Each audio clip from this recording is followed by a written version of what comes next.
અમદાવાદની વીએસ હોસ્પિટલના રિનોવેશન મુદ્દે ફરી વિવાદ ગરમાયો છે। એમસીની બેઠકમાં વિપક્ષે વીએસ હોસ્પિટલનું રિનોવેશન મુદ્દે નિર્ણય ન લેવાતા વિરોધ કર્યો। એએમસી કમિશનરને ગેટ વેલ સૂનનું કાર્ડ આપી કોંગ્રેસે વિરોધ નોંધાવ્યો છે।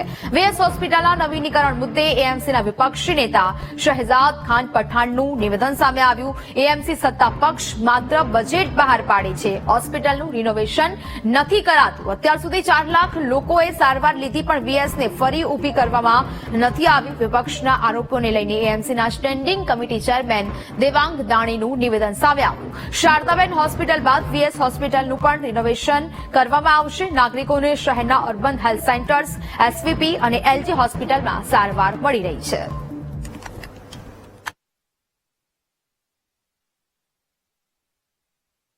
भारतीय जनता पार्टी ने अहमदाबाद शहर में शानदार जो चल रहा वीएस अस्पताल को खत्म और बंद करने का कार्य किया है। 1200 बेड से आज वो अस्पताल में सिर्फ गिने चुने बेड बचे हैं। जो बिल्डिंग है वो काफी जर्जरित हो चुकी है, यानी कि 1931 से भारतीय जनता पार्टी ने उसका रिनोवेशन ही नहीं किया। लेकिन फिर भी शर्म की बात तो यह है कि भारतीय जनता पार्टी ने अहमदाबाद म्युनिसिपल कॉरपोरेशन में पिछले 4 वर्ष में 782 करोड़ रुपए का बजट वीएस अस्पताल के लिए रखा गया है।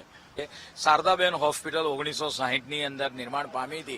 આજે અશોક મિલના કમ્પાઉન્ડમાં 6-8 મહિનાની અંદર શારદાબેન હોસ્પિટલ એક નવીન રૂપ સાથે એસવીપીની જેમ તૈયાર થઈ જશે।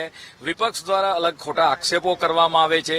જે રીતે અમદાવાદ મહાનગરનું ડેવલપમેન્ટ થઈ રહ્યું છે એ રીતે લગભગ 12 જેટલા સીએચસી સેન્ટરો ચાલે છે, જેની અંદર 30 બેડની આપણે વાત કરીએ કે ઇન્ડોર પેશન્ટ રહી શકે છે।